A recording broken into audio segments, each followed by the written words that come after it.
Hello students, मैं हूं समन अब्बास और आप लोग देख रहे हो माय यूट्यूब चैनल सोना मैथमेटिक्स। टारगेट मॉडल सेट 2 में क्वेश्चन नंबर 1 से लेके क्वेश्चन नंबर 83 तक मैंने वीडियो बना दिया था। अगर आप लोग ने उस वीडियो को नहीं देखा है तो आप लोग ज़रूर देखें और चैनल पर नए हैं तो चैनल को सब्सक्राइब करना ना भूलें। आइए वीडियो को स्टार्ट करते हैं। एक ठोस घन का किनारा जिसका दिया हुआ है वैल्यू 14 सेंटीमीटर, अधिकतम आयतन का गोला काटा जाता है। गोले के आयतन का लगभग हमको वैल्यू बताना है। देखिए, सबसे पहले तो हम क्या करेंगे कि एक बात जान लीजिए, घन का अगर एक किनारा 14 सेंटीमीटर है तो हर तरफ उसका वैल्यू जो होगा क्या होगा, 14 ही होता है। और इसके अंदर से जब हम गोला काटेंगे तो गोले का व्यास जो है वो भी 14 होगा। ठीक है, गोले का जो व्यास होगा वो कितना होगा, घन के कोर के बराबर होगा। तो पहले हम रेडियस निकाल देते हैं। रेडियस जो होती है क्या होती है, आधी होती है। 14 का हम आधा कर देंगे यानी कितना, 7 सेंटीमीटर। अब इसके अंदर से गोला काटा गया है तो गोले के आयतन का फॉर्मूला 4/3 पाई, पाई की जगह हम यहाँ रख देते हैं 22/7, 4/3 पाई आर क्यूब। तो आर क्यूब यानी 7 कितनी बार होगा, 3 बार। 7 से 7 कैंसिल। ठीक है, 4 को 22 से गुना करेंगे 88 और 7 को 7 से गुना करेंगे 49/3। ठीक है, सेंटीमीटर क्यूब। इतने का पहले आप स्क्रीनशॉट ले लीजिएगा क्योंकि ऊपर की 2 लाइन हम इरेज करने जा रहे हैं, 2 से 3 लाइन इरेज करने जा रहे हैं। चलिए,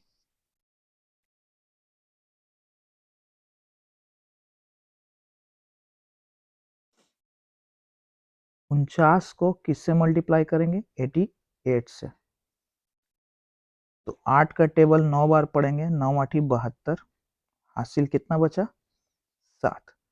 8 का पहाड़ा 4 बार पढ़ेंगे तो 32, 32 और 7 जोड़ेंगे तो कितना होगा, 39, 39। एक स्थान जोड़ेंगे फिर 8 से करेंगे तो वही आएगा। 2 9 2 11, हासिल 1, 9 3 12 1 13, हासिल 1 43 12, 4312। नीचे में देख रहे हैं हमने क्या किया, 88 को 49 से किया मल्टीप्लाई, तब 4312 आया। और किससे डिवाइड करना है, 3 से। चलिए 3 से इसको डिवाइड किया जाए। तो 3 से डिवाइड करने पर देखते हैं वैल्यू क्या आता है।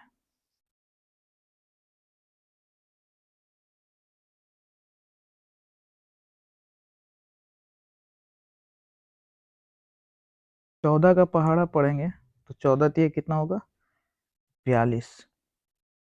3 में से 2 गया, एक 3 तिहाई 9, 11 में से 9 गया 2 और 2, 3 सते 21, बचा 1, बैठा लेंगे दशमलव, यहाँ बैठेगा 0 और 3 तिहाई 9। तो ऑप्शन में देखिए यहाँ पर लगभग में दे रहा है हमसे आयतन कितना लगभग होगा। तो यहाँ पर इसका करेक्ट ऑप्शन क्या होगा, 1437। 1437 करेक्ट ऑप्शन नंबर बी होगा। आइए देखते हैं क्वेश्चन नंबर 79।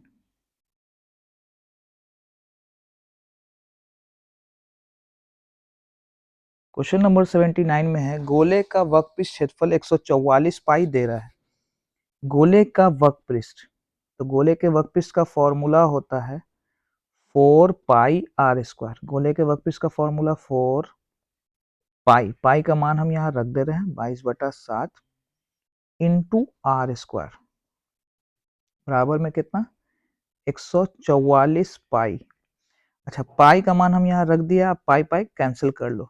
ठीक है, पाई का मान क्या होता है, 22/7, यानी 22/7 कैंसिल हो गया। आर स्क्वायर 144 4 गुना में था, इधर आ जाएगा डिवाइड में, इसका स्क्वायर हटेगा, रूट चढ़ेगा। 144 किसका स्क्वायर होता है, 12 का, और 4 किसका स्क्वायर होता है, 2 का। तो रेडियस जो है वो 12/2 आया, यानी त्रिज्या कितनी निकली, 6। इसका करेक्ट ऑप्शन ए होगा। ठीक है, करेक्ट ऑप्शन नंबर ए। चलिए देखते हैं नेक्स्ट क्वेश्चन, क्वेश्चन नंबर 80।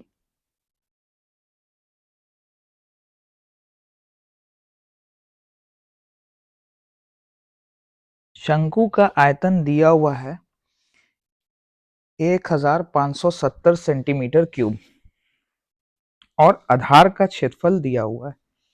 हमसे ऊंचाई पूछ रहा है, ठीक है, हमसे क्या पूछा है? ऊंचाई। ध्यान से देखिएगा इस क्वेश्चन में। आयतन दिया हुआ है, शंकु के आयतन का formula 1/3 pi r square h कितना है? 1570। 1/3 आधार का क्षेत्रफल यहां दे रहा है, आधार का क्षेत्रफल मतलब पाई आर स्क्वायर। कितना दे रहा है इसका वैल्यू? ध्यान से देखिए 314, सो हम यहाँ 314 रख दे रहे हैं। आधार का क्षेत्रफल यानी पाई आर स्क्वायर। शंकु का आधार कैसा होता है? वृत्ताकार होता है। वृत्त के क्षेत्रफल का फॉर्मूला आप लोगों ने पढ़ रखा है, क्या होता है? By pi r square.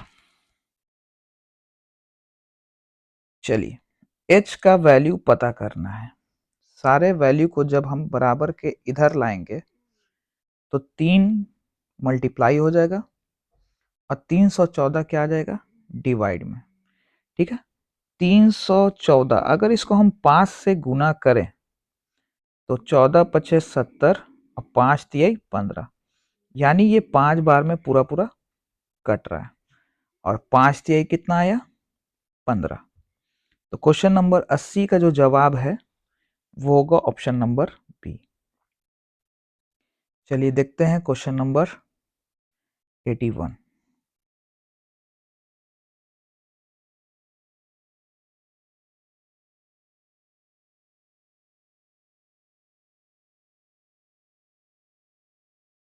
To minus x को एक्स से मल्टीप्लाई करेंगे तो हो जाएगा एक्स स्क्वायर, और माइनस माइनस क्या हो जाएगा? एक्स को 1 से करेंगे एक्स। अब इसको हम सजा लेंगे, minus s square plus x, two के आगे कौन सा साइन है? प्लस। ए की जगह पर -1, बी की जगह पर कौन? 1, और सी की जगह पे कौन? 2। शून्यकों का गुणनफल यानी अल्फा इंटू बीटा हमसे पूछ रहा है। फॉर्मूला याद रखिएगा शून्यकों का गुणनफल का, c/a। सी की जगह पे 2 और a का वैल्यू -1, डिवाइड करेंगे तो क्या आएगा? -2। इसका करेक्ट ऑप्शन -2 होगा। चलिए नेक्स्ट क्वेश्चन देखते हैं, क्वेश्चन नंबर 82।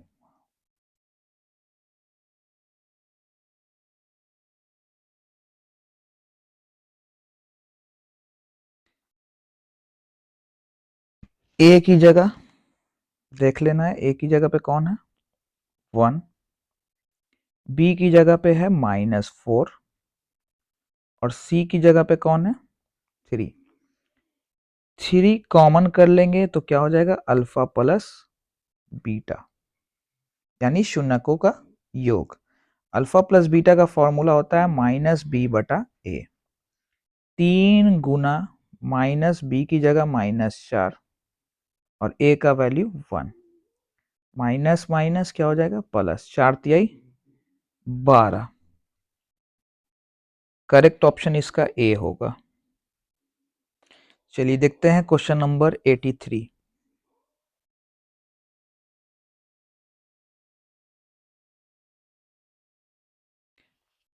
एक्स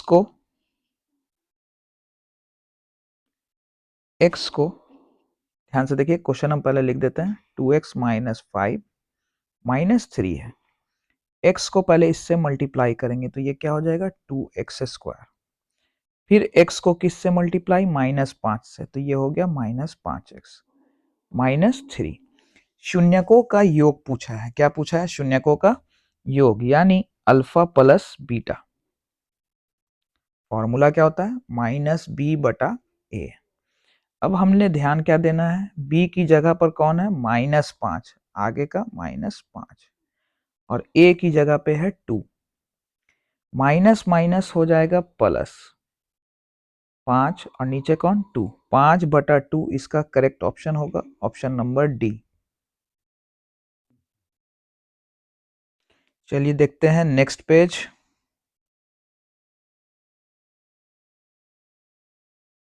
अभी हमने क्वेश्चन कहां तक बताया है, 83 तक। चलिए क्वेश्चन नंबर 84 में ध्यान दीजिएगा। निम्नलिखित में कौन बहुपद है? ठीक है, हमको बहुपद को पहचानना है। तो इसका करेक्ट ऑप्शन अगर आप ध्यान से देखिएगा तो करेक्ट ऑप्शन ए है।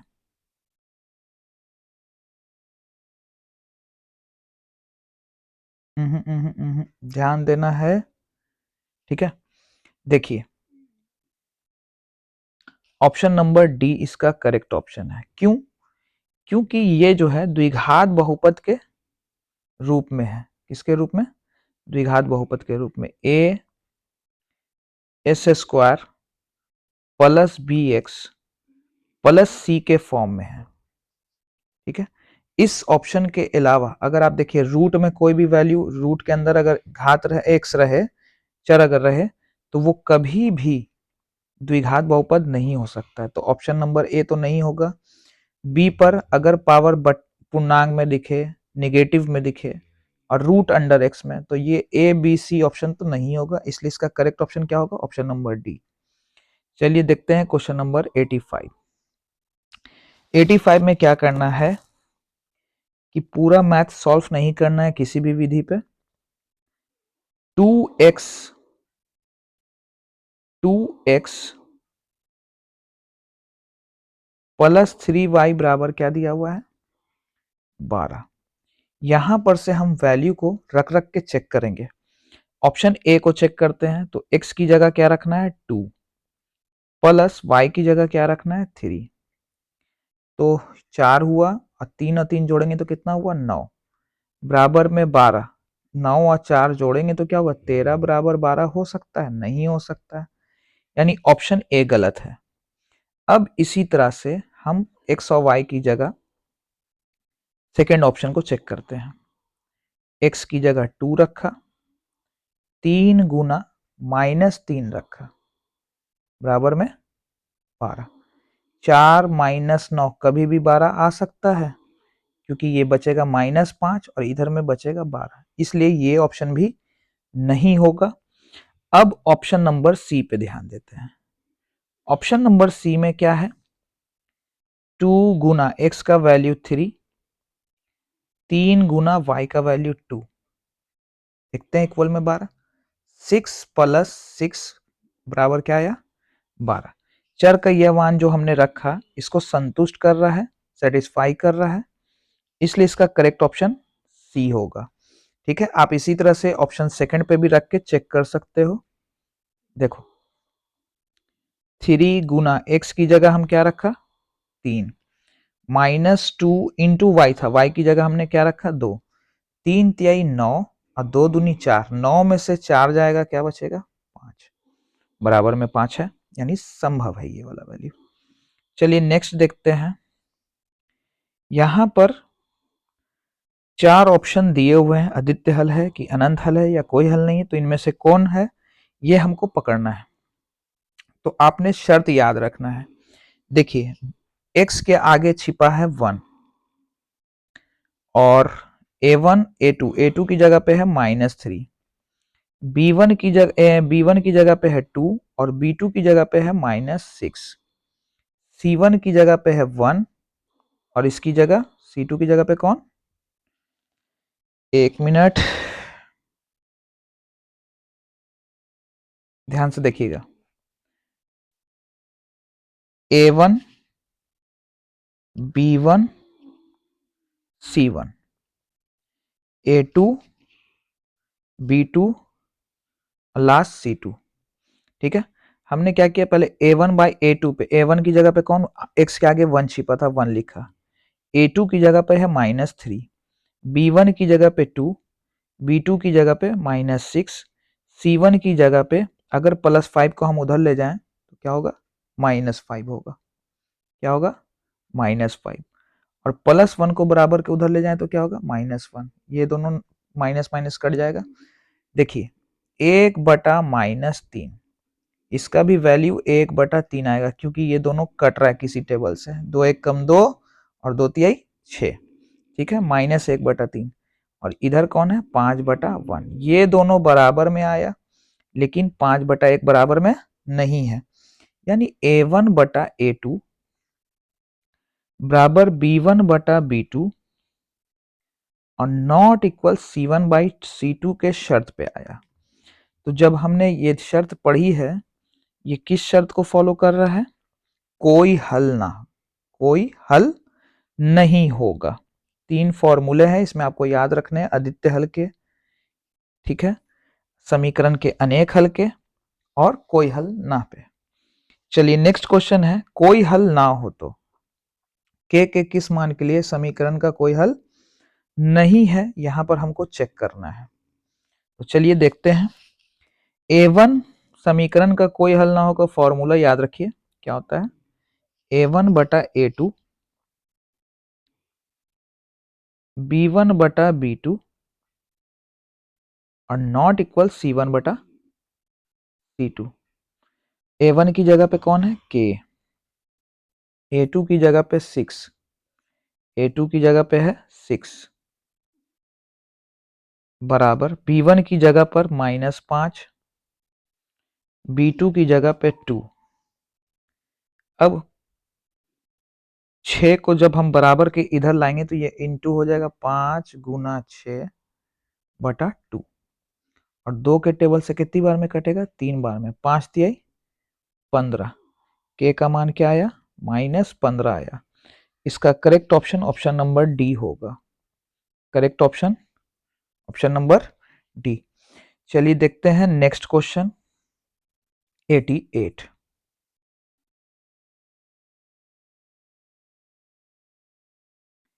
88 में कह रहा है, दो चर में एक घातीय समीकरण के ग्राफ यदि प्रतिच्छेद रेखा हो। देखिए कहने का तात्पर्य यह है, x है, x डैश है, y है, y डैश है, एक लाइन और एक और लाइन जब हम ग्राफ खींचते हैं तो ये प्रतिच्छेद कर रहा है। और प्रतिच्छेद जब भी करता है तो आप याद रखिए समीकरण का केवल एक हल होगा। यहाँ ऑप्शन पेज नंबर 3 था, स्लाइड 4 में देखना होगा, सिर्फ एक हल। क्या होगा, इसका correct option option number A होगा, ऑप्शन नंबर ए। चलिए नेक्स्ट क्वेश्चन देखना है 89। 89 में क्या कर रहा है, समीकरण दिया हुआ है, समीकरण यहां दिया हुआ है, x + 3y -4 को बराबर के उधर ले जाइए, +4, 2x - 5y और -1 को हम बराबर के इधर लिख देते हैं 1। अब ध्यान से देखना है ये कौन शर्त पे लागू हो रहा है, A1/A2, ठीक है, यहां B1/B2, और ये दोनों ही नॉट इक्वल आ रहे हैं। हमने ऐसे इतना जल्दी कैसे बता दिया, देखिए A1 की जगह पे 1, A2 की जगह पे 2, नॉट इक्वल 3/-5, 1/2 कभी भी 3/5 -5 के इक्वल नहीं हो सकता है। और जब ये दोनों नॉट इक्वल हो तो हम लोग इसको क्या बोलेंगे, अविरोधी युग्म। क्या बोलेंगे, अविरोधी युग्म। इसका करेक्ट ऑप्शन होगा ऑप्शन नंबर ए। चलिए नेक्स्ट क्वेश्चन, क्वेश्चन नंबर 90। 90 में देखा जाए क्या कह रहा है, 90 में कह रहा है कि दो चर है, दो चर है और समीकरण के अनेक हल है। समीकरण के क्या है, अनेक हल। तो अनेक हल तभी बनता है जब ये दोनों लाइन एक दूसरे के क्या हो, संपाती हो, यानी दो लाइन इसी पर एक दूसरे के ऊपर हो। और संपाती को हम लोग आश्रित भी बोलते हैं। तो हो सकता है एग्जाम में संपाती की जगह क्वेश्चन को घुमाकर यहाँ पे ऑप्शन में आपसे आश्रित दे देगा। याद रखिएगा, जब दो रेखाएं एक दूसरे के क्या हो, संपाती हो, जिसको हम लोग संपाती युग्म या आश्रित युग्म भी कह सकते हैं। आइए नेक्स्ट क्वेश्चन देखा जाए। कह रहा है निम्नलिखित में कौन अपरिमेय नहीं है? तो इसका करेक्ट ऑप्शन है ऑप्शन नंबर ए। आप लोग अच्छे से समझ चुके होंगे, क्योंकि यहाँ पर वैल्यू जो दे रहा है रूट अंडर 64 है, यानी ये 8 का स्क्वायर है, और 81 किसका स्क्वायर है? 9 का, और ये दोनों बाहर आ जाएगा रूट से, जो कि p बाई क्यू के फॉर्म में है। ठीक है, इस वजह से ये क्या होता है? परिमेय। और यहाँ ऑप्शन में हमसे क्या पूछ रहा था? निम्नलिखित में कौन अपरिमेय नहीं है, यानी परिमेय संख्या चुनना था। चलिए देखते हैं क्वेश्चन नंबर 92। क्वेश्चन नंबर 92 में कह रहा है 5, 15, 20 के लासा। तो सबसे पहले हम क्या करेंगे? 5, 15 और 20 लिख लेते हैं। 5 का फैक्टर करते हैं, गुणनखंड करते हैं। 5 गुना 1, 5 तिहाई 15, 5 गुना 10 गुना 2, 5 चौके 20 होता है। सबसे पहले हमसे क्या पूछ रहा है? लासा और मासा का अनुपात पूछा है। लासा और मासा का अनुपात निकालने के लिए दिया है। चलिए पहले लासा निकाल लेते हैं। क्या निकाल लेते हैं? लासा। सब में कॉमन कौन हो रहा था? 5। पहले 5 लिख लीजिए। अब जो कॉमन नहीं हो रहा है सबको लिख लीजिए। 2 गुना 2 गुना 3। ठीक है, और इसका मासा, तो मासा कौन निकलेगा? सिर्फ और सिर्फ 5। सब में कॉमन 5 हो रहा है। ठीक है, चलिए यहां पर हम थोड़ा अलग मार्क कर लेते हैं रेड, समझने के लिए। इन सब को गुना करेंगे। 5 को 2 से किया 10, 10 को 2 से किया 20, 20 तिहाई 60, यानी लासा 60 निकलेगा। और मासा कितना निकला हुआ है? 5। 5 के टेबल से ये कट जाएगा, 12 पचे 60, और 5 एकम 5, इसलिए इसका करेक्ट ऑप्शन होगा ऑप्शन नंबर डी। ठीक है, चलिए क्वेश्चन पूछ रहा है निम्नलिखित में कौन अपरिमेय नहीं है? तो इसका करेक्ट ऑप्शन नंबर डी होगा। अगर आप ध्यान से देखिए, क्योंकि ये 11 का स्क्वायर है, 10 तो किसी का है नहीं स्क्वायर रूट, 24 भी किसी का स्क्वायर रूट नहीं है, 35 भी किसी का स्क्वायर रूट नहीं है, 121 किसका स्क्वायर रूट है? 11 का। 11 का स्क्वायर होता है। चलिए क्वेश्चन नंबर 94।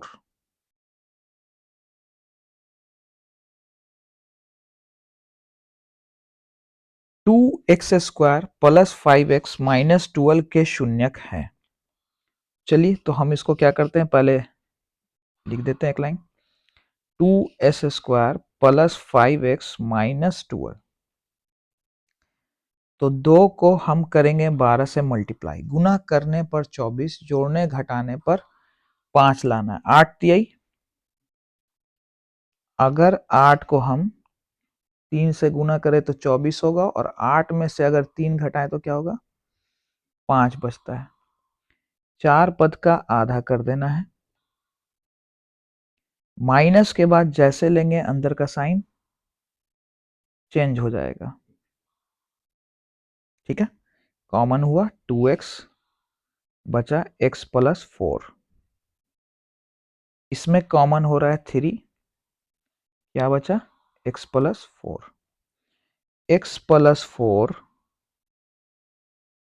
और 2x माइनस 3, इन दोनों को कंपेयर हम किससे करेंगे? इसकी तुलना 0 से करेंगे। ऊपर के 2 लाइन को हम कर रहे हैं इरेज। चलिए ध्यान से देखिएगा, यानी x प्लस 4 का जो वैल्यू है इससे कंपेयर 0 से, 2x माइनस 3 को कंपेयर भी 0 से, प्लस 4 इधर आ जाएगा, माइनस 4, माइनस 3 बराबर किधर आ जाएगा? तो प्लस 3, और 2 गुना में था, इधर आ जाएगा भाग में, 3/2। ऑप्शन -4 और 3/2, इसका correct option option number B होगा। ठीक है, चलिए नेक्स्ट क्वेश्चन देखते हैं, question number 95।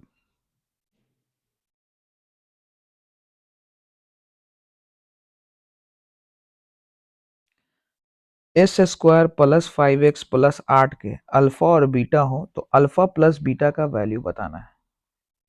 Alpha plus beta का वैल्यू यानी शून्यकों का योग बताना है। फॉर्मूला क्या होता है? माइनस बी बटा ए। बी की जगह पर है, ध्यान से देखिएगा तो 5 है और ए की जगह पर है 1। ठीक है, आंसर आया -5। Question number 96।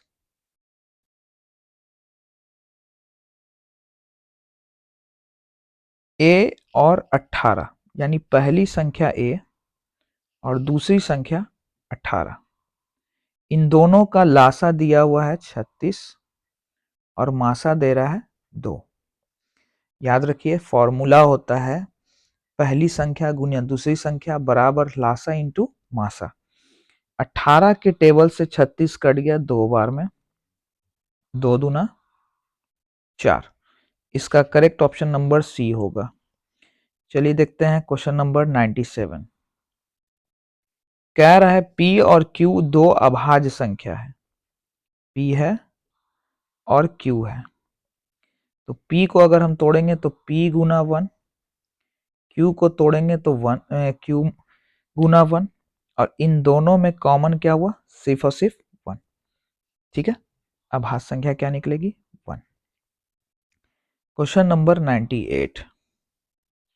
सबसे छोटी अभाज्य और सबसे छोटी भाज्य संख्या का गुणनफल पूछ रहा है हमसे।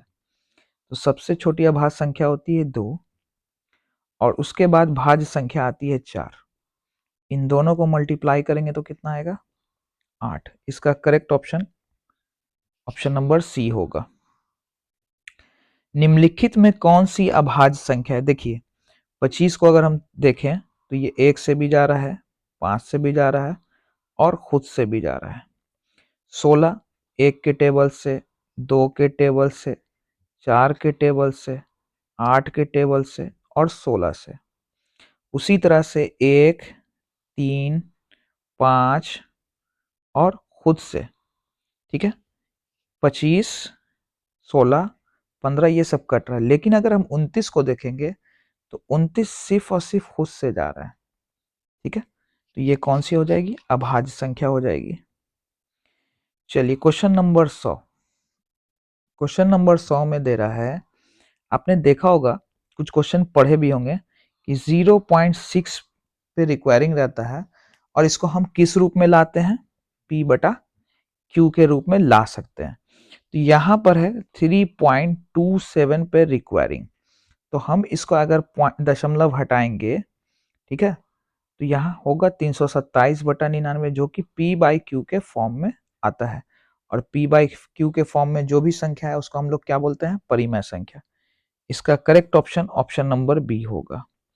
उम्मीद है कि आज की वीडियो आपको पसंद आई होगी। अगर वीडियो पसंद आई हो तो प्लीज़ लाइक शेयर सब्सक्राइब करना ना भूलें। आज के लिए इतना ही, धन्यवाद।